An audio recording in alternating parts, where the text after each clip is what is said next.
আজ কোরআনের কথা বলি, কোরআনের পথে চলি, আল্লাহর পথে চলি আমরা। কোরআনের কথা বলি, আল্লাহর পথে চলি, ঐক্যবদ্ধ হয়ে আল্লাহর কথা বলি। এই জীবনের যত কথা আল্লাহকে বলি ব্যথা, ব্যথাগুলো সেরে দিবেন তিনি। কোরআনের শিফা আমাদের জন্য, একটাই উপায় ব্যথা বেদনা সরানো।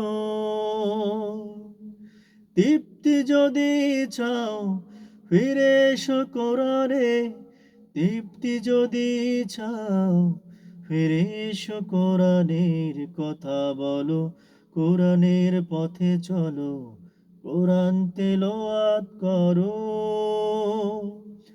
আল্লাহর পথে চলো, আল্লাহর কথা বলো, আল্লাহর পথে চলো, আল্লাহর কথা বলো।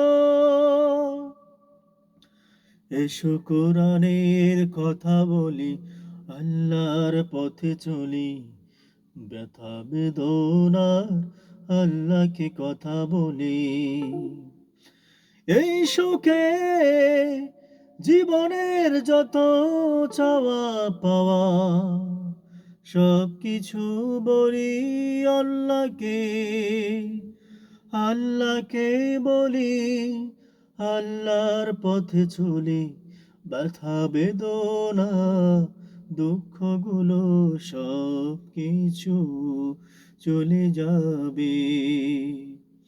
এসো সবাই আল্লাহর পথে চলি, আল্লাহর কথা বলি, আল্লাহর পথে চলি, আল্লাহর কথা বলি। তো আপনাদের যত কথা, যত ব্যথা বেদনা, যত কষ্টের কথাগুলো আল্লাহর সঙ্গে শেয়ার করবেন। কোরআনের শিফা, সূরাতুল ফাতিহা, অপর নাম হচ্ছে শিফা।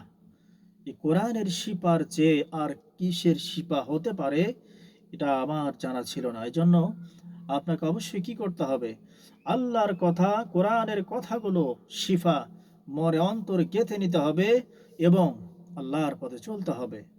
তো যাই হোক, যারা বলছিলাম এ দিন জমিনে প্রতিষ্ঠিত করতে হবে, এটি হচ্ছে বাস্তবতা। জমিনে প্রতিষ্ঠিত করতে হবে, এটি হচ্ছে বাস্তবতা। এই বাস্তবতা কোরআনের কথাগুলো অবশ্যই মানুষকে বলতে হবে, তাহলে ব্যথা বেদনা কষ্ট সব কিছু দূর করে দেবেন কে? আল্লাহ।